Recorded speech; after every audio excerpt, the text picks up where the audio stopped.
This is a reading of J.R.R. Tolkien's The Silmarillion, Chapter 9 of the Quintus Silmarillion, of the Flight of the Noldor. After a time, a great concourse gathered about the Ring of Doom, and the Valar sat in shadow, for it was night. But the stars of Varda now glimmered overhead, and the air was clear, for the winds of Manwë had driven away the vapors of death, and rolled back the shadows of the sea. Then Yavanna arose and stood upon Azellahar, the green mound, but it was bare now and black, and she laid her hands upon the trees, but they were dead and dark, and each branch that she touched broke and fell lifeless at her feet. Then many voices were lifted in lamentation, and it seemed to those that mourned that they had drained to the dregs the cup of woe that Melkor had filled for them, but it was not so. Yavanna spoke before the Valar, saying, "The light of the trees has passed away, and lives now only in the Silmarils of Feanor. Foresighted was he. Even for those who are mightiest under Iluvatar, there is some work that they may accomplish once, and once only. The light of the trees I brought into being, and within Ea I can do so never again. Yet had I but a little of that light, I could recall life to the trees, ere their roots decay, and then our hunt should be healed, and our hurt shall be healed, and the malice of Melkor be confounded." Then Manwë spoke and said, "Hearest thou, Feanor, son of Finwë, the words of Yavanna? Wilt thou grant what she would ask?" There was long silence, but Feanor answered no word. Then Tolkas cried, "Speak, O Nodal, yea or nay! But who shall deny Yavanna? And did not the light of the Silmarils come from her work in the beginning?" But Aule the Maker said, "Be not hasty. We ask a greater thing than thou knowest. Let him have peace yet a while." But Feanor spoke then, and cried bitterly, "For the less, even as for the greater, there is some deed that he may accomplish but once only, and in that deed his heart shall rest. It may be that I can unlock my jewels, but never again shall I make their like, and if I must break them, then I shall break my heart, and I shall be slain, first of all the Eldar and Aman." "Not the first," said Mandos, but they did not understand his word, and again there was silence, while Feanor brooded in the dark. It seemed to him that he was beset in a ring of enemies, and the words of Melkor returned to him, saying that the Silmarils were not safe, if the Valar would possess them. "And is he not Vala as are they?" he said his thought. "And does he not understand their hearts? Yea, a thief shall reveal thieves," he cried aloud. "This thing I will not do of free will, but if the Valar will constrain me, then shall I know indeed that Melkor is of their kindred." Then Mandos said, "Thou hast spoken." And Nienna arose and went up onto Azellahar, and cast back her grey hood, and with her tears washed away the defilements of Ungoliant, and she sang in mourning for the bitterness of the world and the marring of Arda.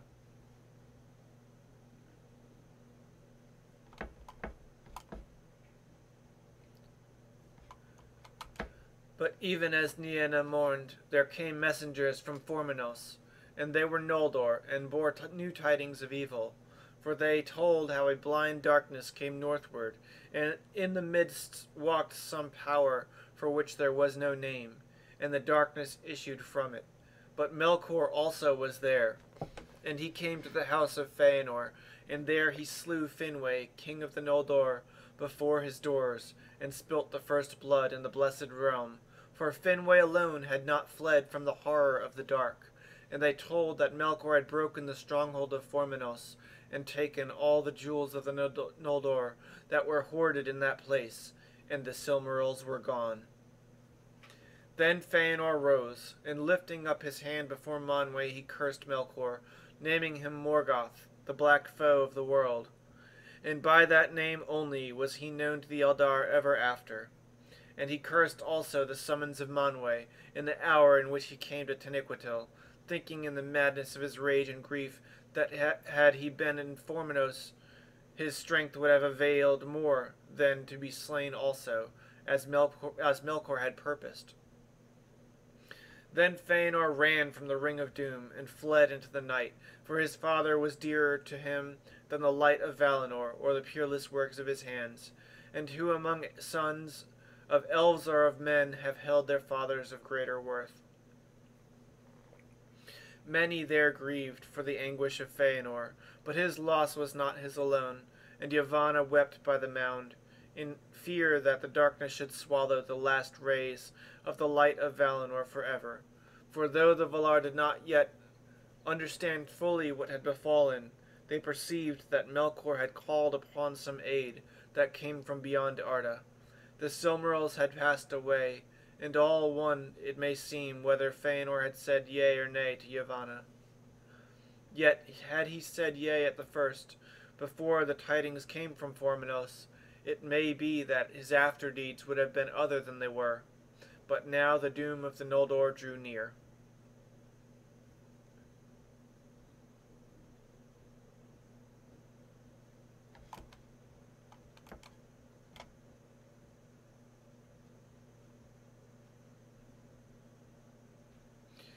Meanwhile, Morgoth, escaping from the pursuit of the Valar, came to the wastes of Ahriman. This land lay northward between the mountains of the Pelori and the Great Sea, as Avathar lay to the south. But Ahriman was a wider land, and between the shores and the mountains were barren plains, ever colder as the ice drew nearer. Through this region Morgoth and Ungoliant passed in haste, and so came through the great mists of Oyomure to the Helcaraxe, where the strait between Ahriman and Middle-earth was filled with grinding ice. And he crossed over and came back at last to the north of the outer lands. Together they went on, for Morgoth could not elude Ungoliant, and her cloud was still about him, and all her eyes were upon him. And they came to those lands that lay north of the Firth of Drengist. Now Morgoth was drawing near to the ruins of Angband, where his great western stronghold had been, and Ungoliant perceived his hope, and knew that here he would seek to escape from her, and she stayed him, demanding that he fulfill his promise. "Blackheart," she said, "I have done thy bidding, but I hunger still." "What, wouldst thou have more?" said Morgoth. "Dost thou desire all the world for thy belly? I did not vow to give thee that. I am its lord."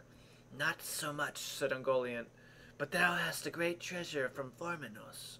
I will have all that, yea, with both hands shalt thou give it." Then perforce Morgoth surrendered to her the gems that he bore with him, one by one and grudgingly, and she devoured them, and their beauty perished from the world. Huger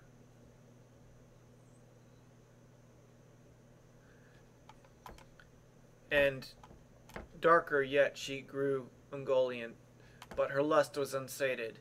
"With one hand thou givest," she said. "With the left only. Open thy right hand." In his right hand Morgoth held close the Silmarils, and though they were locked in a crystal casket, they had begun to burn him, and his hand was clenched in pain, but he would not open it. "Nay," he said, "thou hast had thy due, for with my power that I put into thee thy work was accomplished. I need thee no more. These things thou shalt not have, nor see. I name them unto myself forever." But Ungoliant had grown great, and he less by the power that had gone out of him, and she rose against him, and her cloud closed about him, and she had meshed him in a web of clinging thongs to strangle him. Then Morgoth sent forth a terrible cry that echoed in the mountains.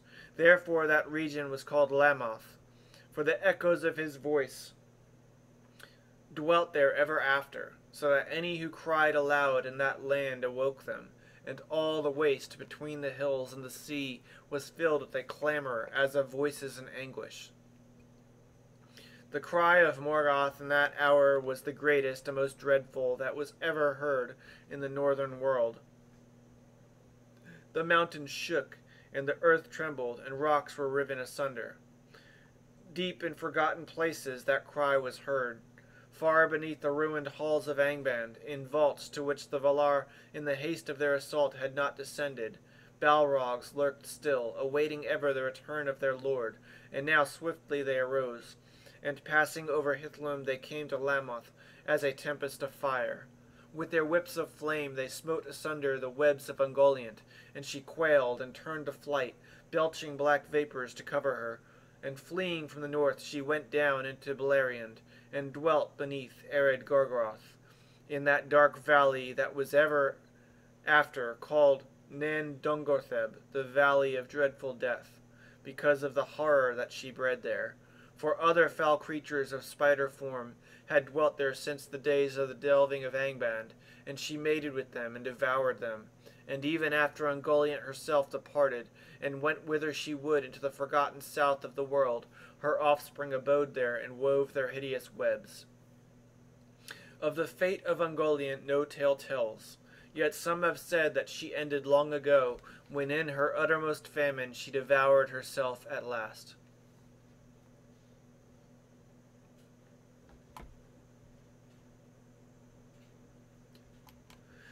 And thus the fear of Yavanna, that the Silmarils would be swallowed up and fall into nothingness, did not come to pass, but they remained in the power of Morgoth.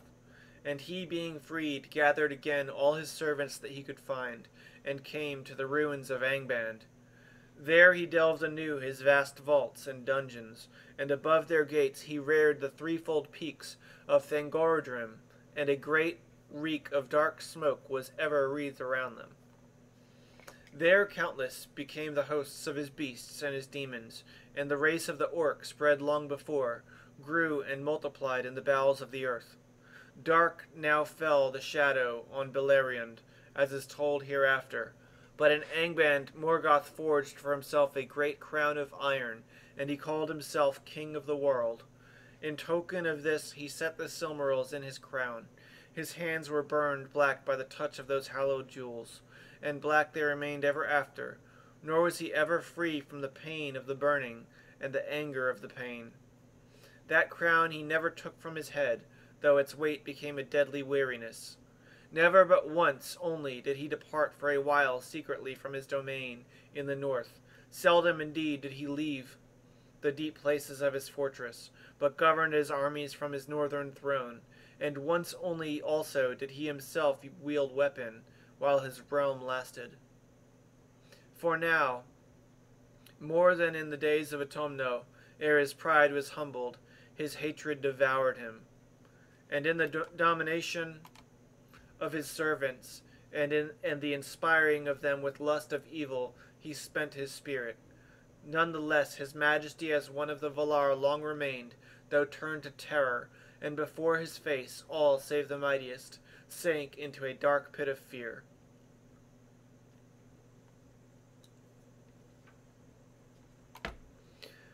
Now when it was known that Morgoth had escaped from Valinor and pursuit was unavailing, the Valar remained long seated in darkness in the Ring of Doom, and the Maiar and the Vanyar stood beside them and wept.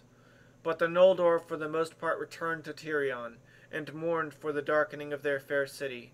Through the dim ravine of the Calaxira fogs drifted in from the shadowy seas, and mantled its towers, and the lamp of the Mindon burned pale in the gloom.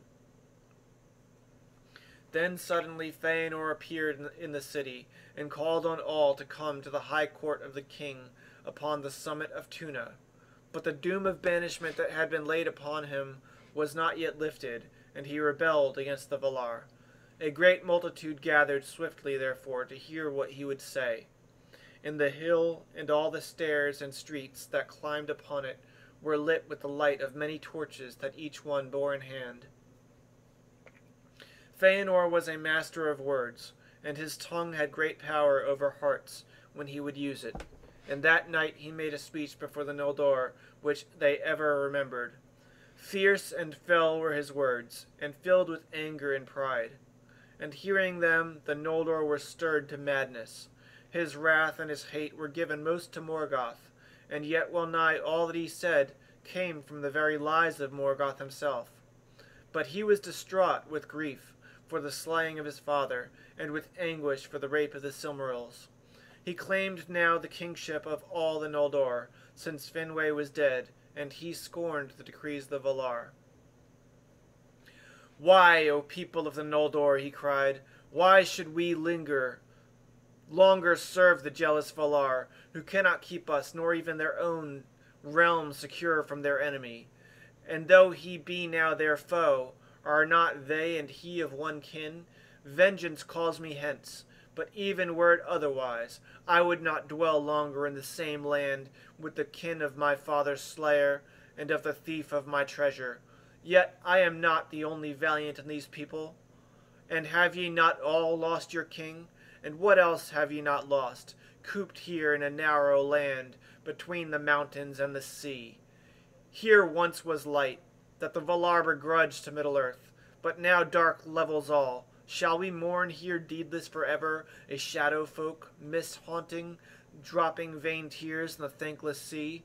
Or shall we return to our home? In Quevenin sweet ran the waters under clouded stars, and wide lands lay about, where a free people might walk. There they lie still, and await us, who in our folly forsook them.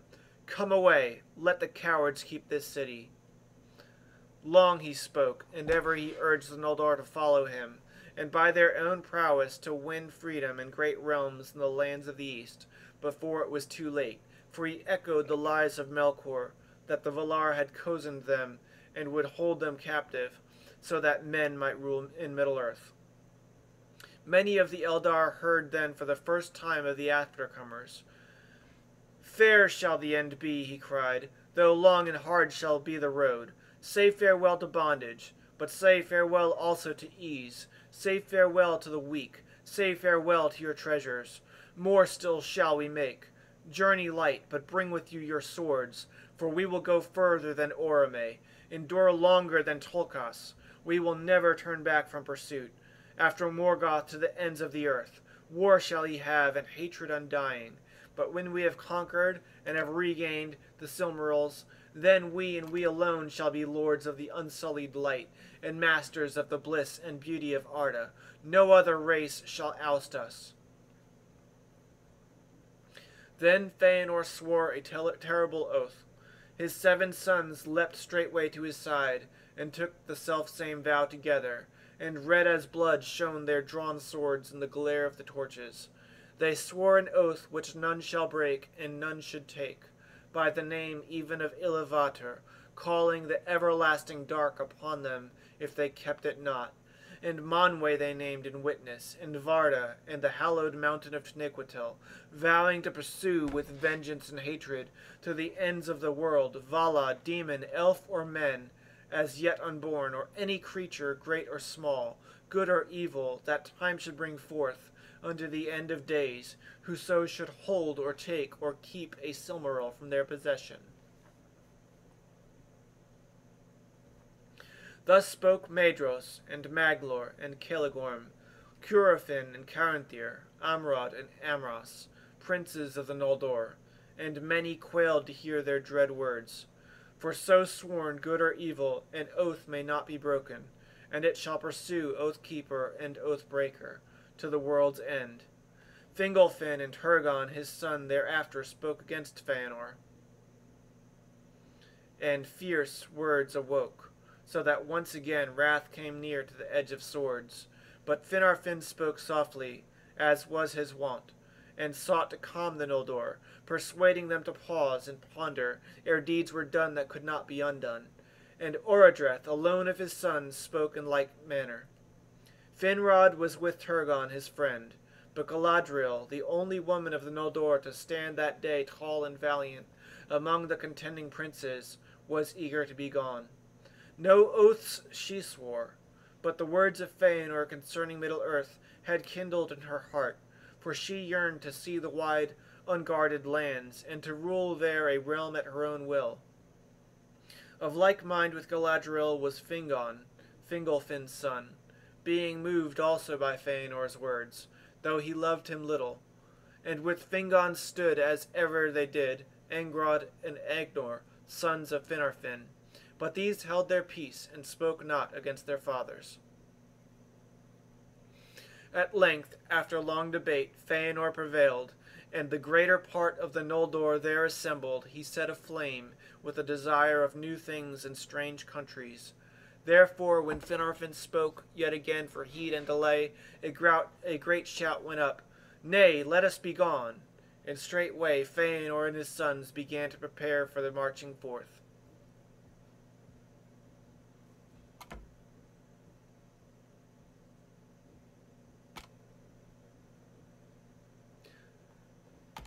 Little foresight could there be for those who dared to take so dark a road, yet all was done in overhaste, for Fëanor drove them on, fearing lest, in the cooling of their hearts, his words should wane, and other counsels yet prevail.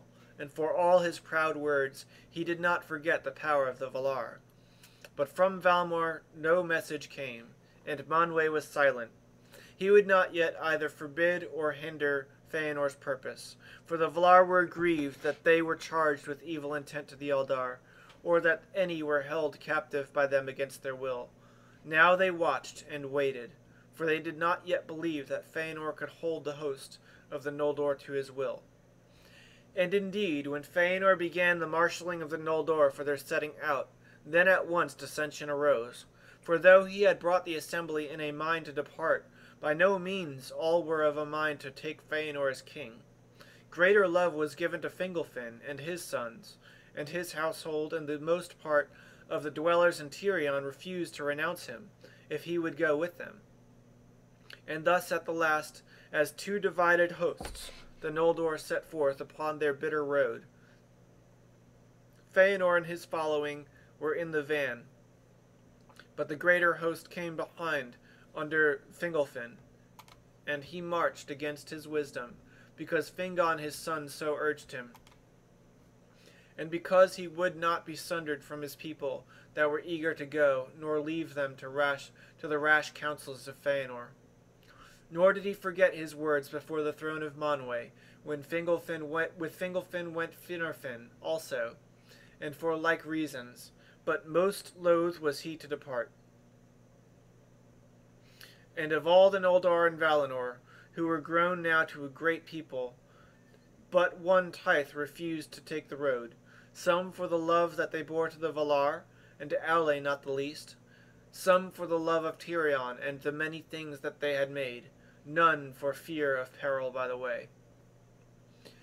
But even as the trumpets sang and Fëanor issued from the gates of Tirion, a messenger came at last from Manwë, saying, Against the folly of Fëanor shall be set my counsel only. Go not forth, for the hour is evil, and your road leads to sorrow that ye do not foresee. No aid will the Valar lend you in this quest, but neither will they hinder you. For this ye shall know, as ye came hither freely shall ye depart. But thou, Fëanor, Finwë's son, by thine oath art exiled. The lies of Melkor thou shalt unlearn in bitterness. Valar he is, thou sayest. Then thou hast sworn in vain, for none of the Valar canst thou overcome, now or ever, within the halls of Ea, not though Eru, whom thou namest, had made thee thrice greater than thou art. But Fëanor laughed, and spoke not to the herald, but to the Noldor, saying, So, then will this valiant people send forth the heir of their king alone into banishment with his sons only, and return to their bondage? But if anyone will come with me, I say to them, Is sorrow foreboded to you? But in Aman we have seen it. In Aman we have come through bliss to woe. In the other now we will try, through sorrow to find joy, or freedom at the least. Then turning to the herald he cried, Say this to Manwë Sulimo, High King of Arda. If Fëanor cannot overthrow Morgoth, at least he delays not to assail him, and sits not idle in grief. And it may be that Eru has set in me a fire greater than thou knowest. Such hurt, at the least, will I do to the foe of the Valar, that even the mighty in the Ring of Doom shall wonder to hear it. Yea, in the end they shall follow me. Farewell. In that hour the voice of Fëanor grew so great and so potent that even the herald of the Valar bowed before him as one full answered, and departed. And the Noldor were overruled. Therefore they continued their march, and the house of Fëanor hastened before them along the coasts of Elendë. Not once did they turn their eyes back to Tirion on the green hill of Tuna. Slower and less eagerly came the host of Fingolfin after them. Of those Fingon was the foremost, But at the rear went Finarfin and Finrod, and many of the noblest and wisest of the Noldor, and often they looked behind them to see their fair city, until the lamp of the Mindon Eldaleva was lost in the night. More than any others of the exiles, they carried thence memories of the bliss they had forsaken, and some even of the things that they had made there they took with them, a solace and a burden on the road.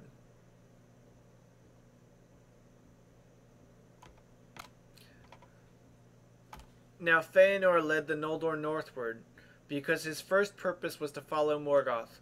Moreover, Tuna beneath Taniquetil was set nigh to the girdle of Arda, and there the great sea was immeasurably wide, whereas ever northward the sundering seas grew narrower, as the wasteland of Ahriman and the coasts of Middle-earth drew together. But as the mind of Fëanor cooled, and took counsel, he perceived overlate that all these great companies would never overcome the long leagues to the north, nor cross the seas at last, save with the aid of ships. Yet it would need long time and toil to build so great a fleet, even were there any among the Noldor skilled in that craft. He resolved now, therefore, to persuade the Teleri, ever friends to the Noldor, to join with them. And in his rebellion he thought that thus the bliss of Valinor might be further diminished, and his power for war upon Morgoth be increased. He hastened then to Alqualande, and spoke to the Teleri, as he had spoken before in Tirion. But the Teleri were unmoved by aught what he could say. They were grieved indeed at the going of their kinsfolk and long friends, but would rather dissuade them than aid them, and no ship would they lend, nor help in the building, against the will of the Valar. As for themselves, they desired now no other home but the strands of Eldamar, and no other lord than Olwe, prince of Alqualande. And he had never lent ear to Morgoth, nor welcomed him to his land, and he trusted still that Ulmo and the other great among the Valar would redress the hurts of Morgoth, and that the night would pass yet to a new dawn.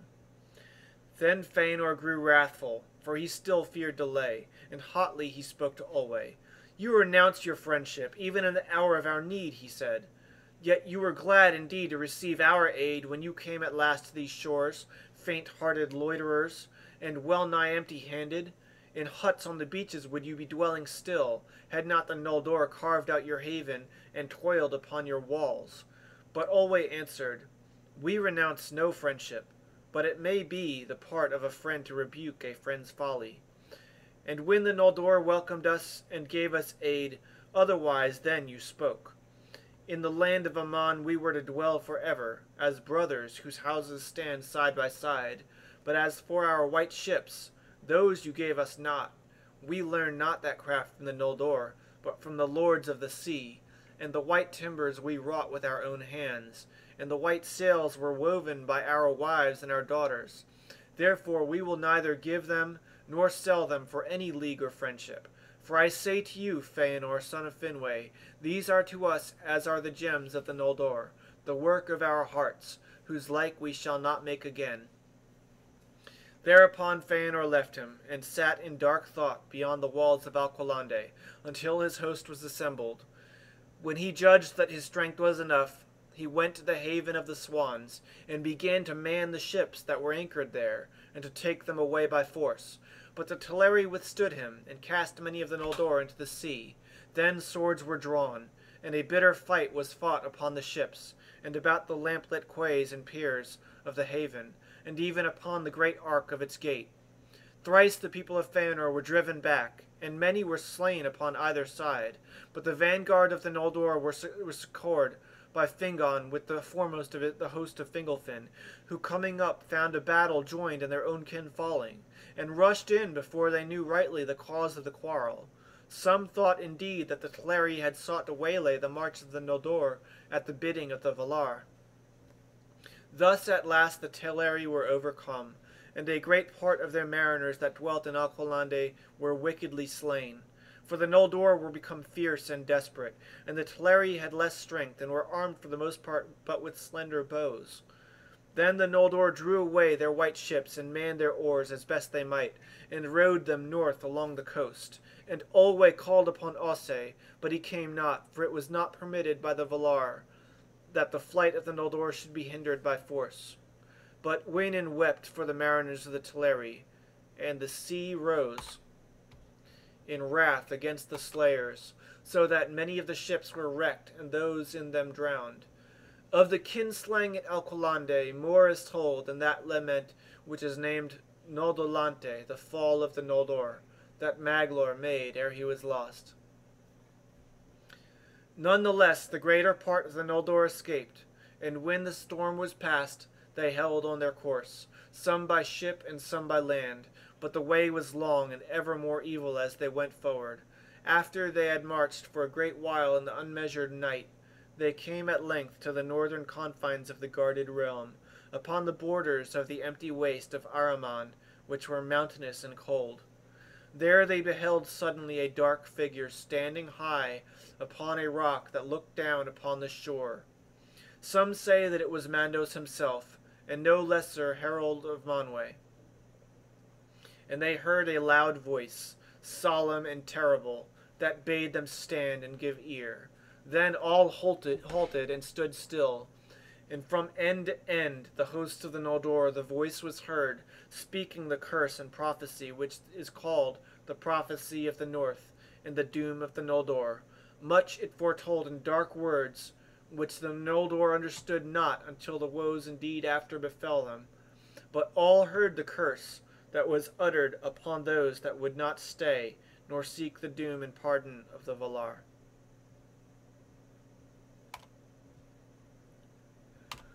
Tears unnumbered ye shall shed, and the Valar will fence Valinor against you, and shut you out, so that not even the echo of your lamentation shall pass over the mountains.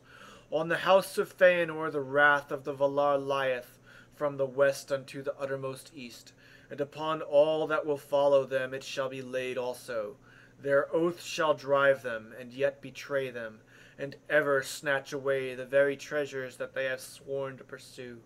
To evil end shall all things turn that they begin well, and by treason of kin unto kin, and the fear of treason shall this come to pass. The dispossessed shall they be for ever. Ye have spilled the blood of your kindred unrighteously, and have stained the land of Aman. For blood ye shall render blood, and beyond Aman ye shall dwell in death's shadow. For thou, Eru, appointed to you to die not in Ea, and no sickness may assail you, yet slain ye may be, and slain ye shall be, by weapon and by torment and by grief. And your houseless spirit shall come then to Mandos. There long shall ye abide, and yearn for your bodies, and find little pity, though all whom ye have slain should entreat for you. And those that endure in Middle-earth, and come not to Mandos, shall grow weary of the world as with a great burden, and shall wane and become as shadows of regret before the younger race that cometh after. The Valar have spoken. Then many quailed, but Feanor hardened his heart and said, We have sworn, and not lightly. This oath we will keep. We are threatened with many evils, and treason not least. But one thing is not said, that we shall suffer from cowardice, from cravens, or the fear of cravens. Therefore I say that we will go on, and this doom I add, the deeds that we shall do shall be the matter of song, until the last days of Arda. But in that hour Finarfin forsook the march, and he turned back, being filled with grief, and with bitterness against the house of Feanor, because of his kinship with Olwe of Aqualande, and many of his people went with him, retracing their steps in sorrow, until they beheld once more the far beam of the Mindon upon Tuna still shining in the night, and so came at last to Valinor. There they received the pardon of the Valar, and Finarfin was set to rule the remnant of the Noldor in the Blessed Realm. But his sons were not with him, for they would not forsake the sons of Fingolfin, and all Fingolfin's folk went forward still, feeling the constraint of their kinship, and the will of Feanor, and fearing to face the doom of the Valar. since not all of them had been guiltless of the kinslaying at Alqualande. Moreover, Fingon and Turgon were bold and fiery of heart, and loath to abandon any task to which they had put their hands until the bitter end, if bitter it must be. So the main host held on, and swiftly the evil that was foretold began its work. The Noldor came at last far into the north of Arda, and they saw the first teeth of the ice that floated in the sea, and knew that they were drawing nigh to the Helcaraxe. For between the land of Aman that in the north curved eastward, and the east shores of Endor, which is Middle-earth, that bore westward, there was a narrow strait, through which the chill waters of the encircling sea and the waves of Beligare flowed together, and there were vast fogs and mists of deathly cold, and the sea streams were filled with clashing hills of ice and the grinding of ice deep sunken. Such was the Helcaraxe, and there none yet had dared to tread save the Valar only and Ungoliant.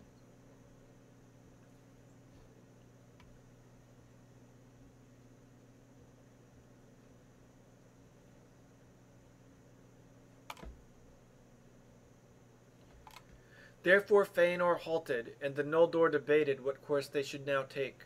But they began to suffer anguish from the cold, and the clinging mists, through which no gleam of star could pierce. And many repented of the road, and began to murmur, especially those that followed Fingolfin, cursing Fëanor, and naming him as the cause of all the woes of the Eldar. But Fëanor, knowing all that was said, took counsel with his sons, and 2 courses only they saw to escape from Ahriman and come into Endor, by the straits or by ship. But the Helcaraxe they deemed impassable, whereas the ships were too few. Many had been lost upon their long journey, and there remained now not enough to bear all across the great host together.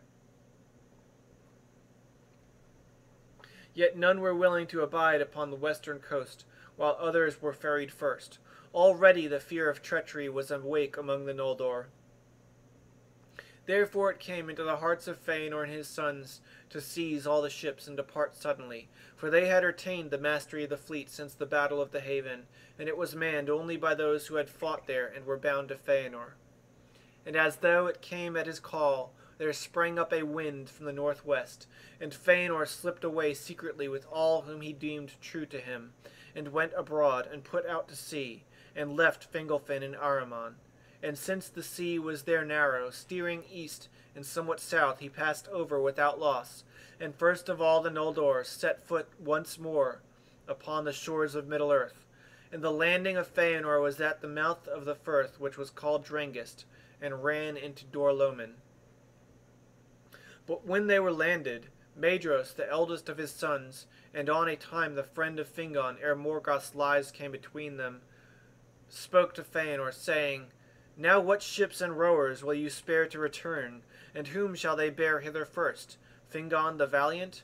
Then Fëanor laughed as one fey, and he cried, None and none! What I have left behind I count now no loss. Needless baggage on the road it has proved. Let those that cursed my name curse me still, and wind their way back to the cages of the Valar. Let the ships burn. Then Maedhros alone stood aside, but Fëanor caused fire to be set to the white ships of the Teleri. So in that place which was called Lascar, at the outlet of the Firth of Drangist, ended the fairest vessels that ever sailed the sea, in a great burning, bright and terrible. And Fingolfin and his people saw the light afar off, red beneath the clouds, and they knew that they were betrayed. This was the first fruits of the kinslaying and the doom of the Noldor. Then Fingolfin, seeing that Fëanor had left him to perish in Ahriman, or return in shame to Valinor, was filled with bitterness. But he desired now, as never before, to come by some way to Middle-earth, and meet Fëanor again. And he and his host wandered long in misery, but their valor and endurance grew with hardship, for they were a mighty people, the elder children undying of Eru Iluvatar, but new come from the blessed realm, and not yet weary with the weariness of earth. The fire of their hearts was young, and led by Fingolfin and his sons, and by Finrod and Galadriel, they dared to pass into the bitterest north. Finding no other way, they endured at last the terror of the Helcaraxe in the cruel hills of ice. Few of the deeds of the Noldor thereafter surpassed that desperate crossing in hardihood or woe. There Elenwe, the wife of Turgon, was lost, and many others perished also, and it was with a lessened host that Fingolfin set foot at last upon the outer lands.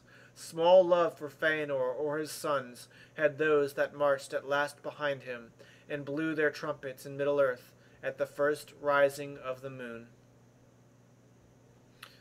Please purchase your own copy of the Silmarillion. This is just a reading.